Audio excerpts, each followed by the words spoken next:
Hello and welcome to Drawdown Toronto's Just Eat It Food Waste Challenge. My name is Erin Andrews. I'm the Executive Director of Impact Zero, and we have partnered with Drawdown Toronto to deliver 6 weeks of interviews about the complex issue of food waste. This week's theme is Best Before, so we'll learn about how to prolong food freshness and useful good food safety practices. But in order to help us understand the greater context around the intersection between food waste and community, we're actually chatting today with Michelle Delaney, who is a resident of Thorncliffe Park. And in 2012, she co-founded a resident-led group named Thorncliffe Park Urban Farmers, which is affectionately called TPUF. Welcome, Michelle. Thank you so much for having me. Thank you for joining us. So first of all, did I say that right? It's called TPUF? Yeah, we use TPUF. It's kind of catchy. Okay. Awesome. I love it. It's so cute. So this project, I mean, I've done a little bit of research about it as well. And I think it's a fantastic initiative. But do you mind telling us a little bit about how this project got started?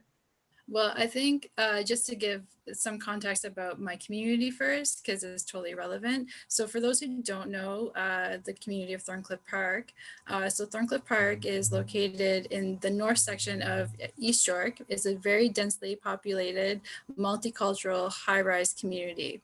Thorncliffe Park is it's a popular landing community for immigrants. Is known to be a low-income area. It definitely has its struggles and its issues, such as gang activity. And the population here is estimated to be around 30,000 people.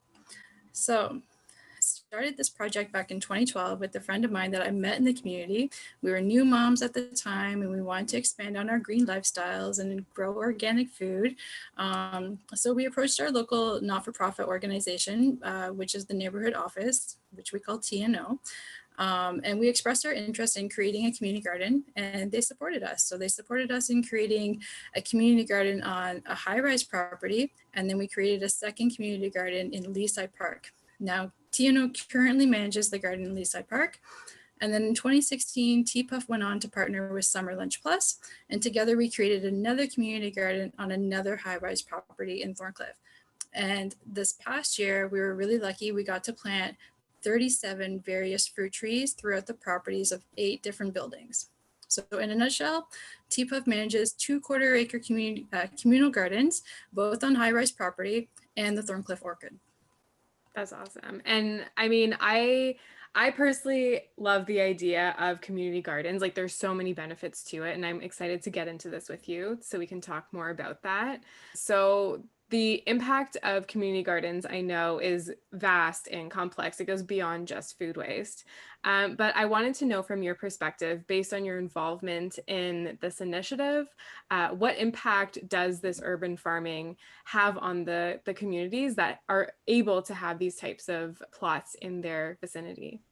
First and foremost, one of the things I have not stopped saying is like my mantra about gardens. Community gardens are so much more than just a garden.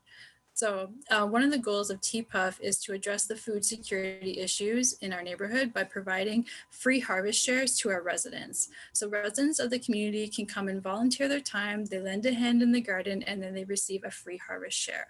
So there were various concepts that I wanted to really be mindful of when I was creating these spaces. So commonly across our city, we have a lot of allocated gardens. So allocated gardens are divided into individual areas, and a family or a gardener would tend to that one particular plot for this season. Where a communal garden is a shared garden, and we all work together for the common goal. So I felt that when we work together, we strengthen our sense of community. So we tend to the garden together, we share the harvest together, and then we also share it to residents, because a lot of us have been here for a long time, so we know who our neighbors are, and so we share throughout the building, even with residents who are not able to come. So one of the benefits to growing the garden as a whole is also we have the ability to grow multiple types of crops, which creates a lot of variety in our harvest. One of the other benefits that our gardens have over allocated ones is access. So the garden is open to any resident who wants to participate. They can come every day if they want to, or if they only have the time once a year, they can come once a year. So there's always space for an extra hand, and there's always enough harvest so far to be shared. One of the other downfalls about allocated gardens is that there's often wait lists, which also just restricts access to the garden. When we also look at allocated gardens, one of the issues that they tend to experience is commitment. So you tend to find your very committed, talented gardeners. They come all the time, but then you have people who just kind of fall off because life gets busy. The gardeners will quit partway through their season, and then the plot remains unused for the remainder of the season. And many of the gardens will charge a seasonal fee to their gardeners.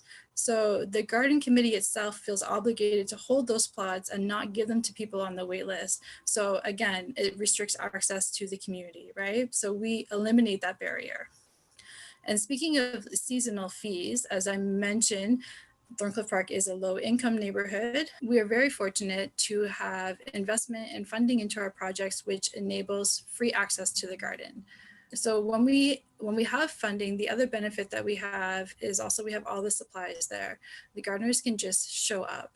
I've come across seniors in the community that have expressed that they wouldn't be able to use allocated gardens because they wouldn't be able to bring bags of soil from the grocery store and bring it to their plots. They're not able to bring heavy tools with them. And then they're not able to like store tools in their apartments because of spacing. So investment is key to enable some of these spaces and the benefits that we're able to provide.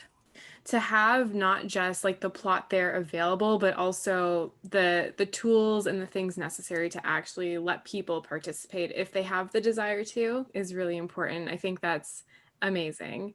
I know I was looking on your Facebook, you had some metrics about the amazing work that you were able to accomplish in 2020. So maybe do you mind sharing that?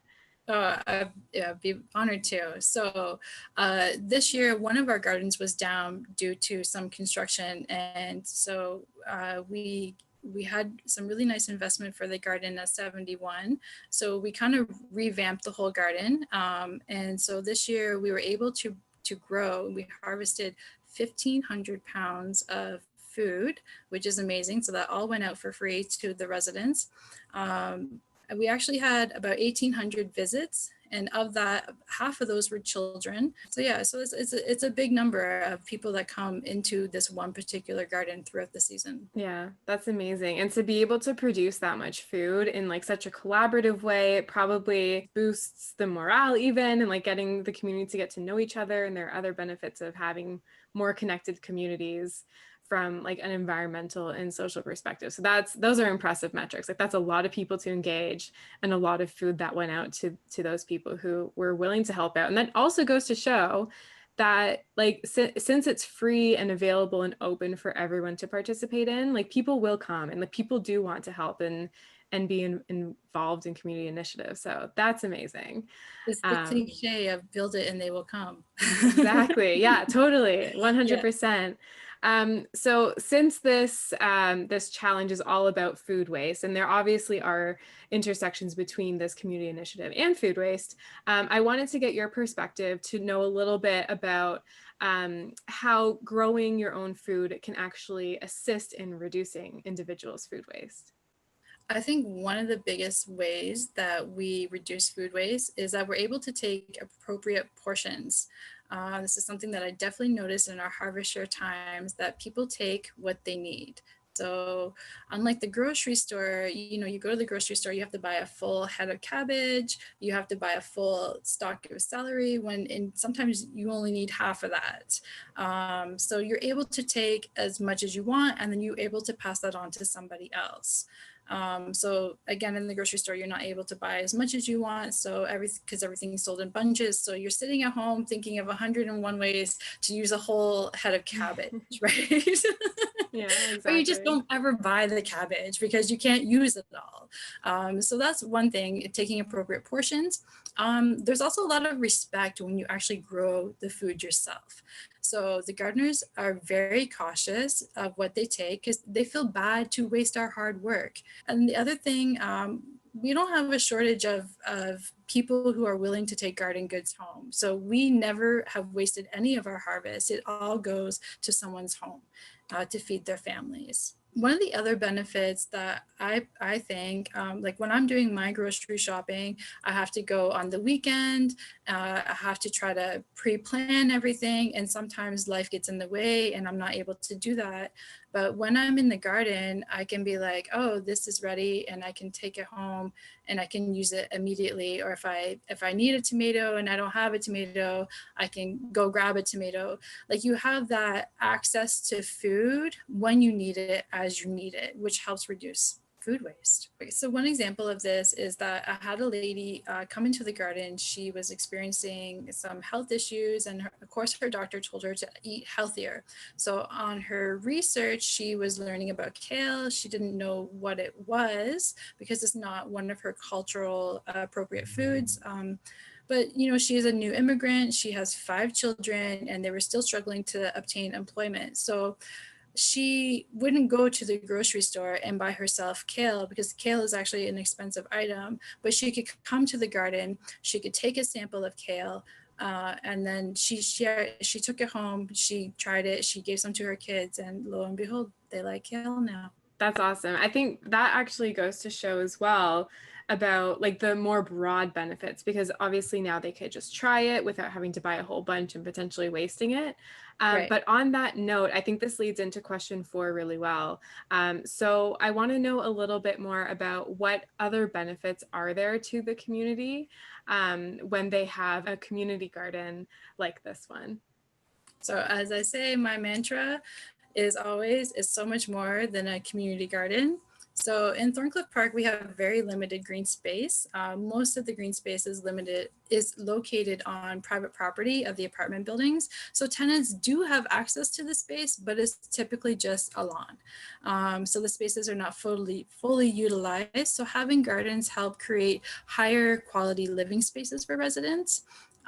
These spaces at our buildings are our backyards. So it's amazing when we can have a space where we can grow food, get together, and beautify our homes. So it does create even a greater sense of home. As I said, Thorncliffe Park is an area of new immigrants. So people can come and congregate, interact with their neighbors, start to form new friendships. We have a lot of children that come into our space.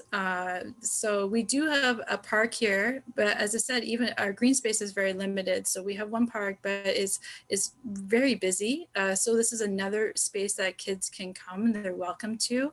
And not only like they're able to learn in our garden. So I have one kid, he's really committed to the garden. He goes home and watches YouTube videos and comes back and, wants to share his ideas, and his ideas are welcome into the garden, So it's a place where we've had some other youth, they were refugees from a war-torn country, so they were trauma kids.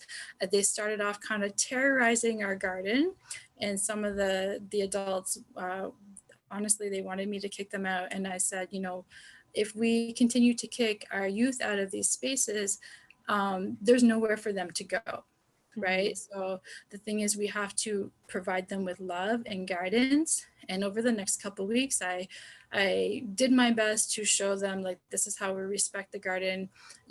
Respect is a two-way street. So you guys come into this garden, I'm going to respect you, you're going to respect me. And then lo and behold, we have a better relationship with our youth, right?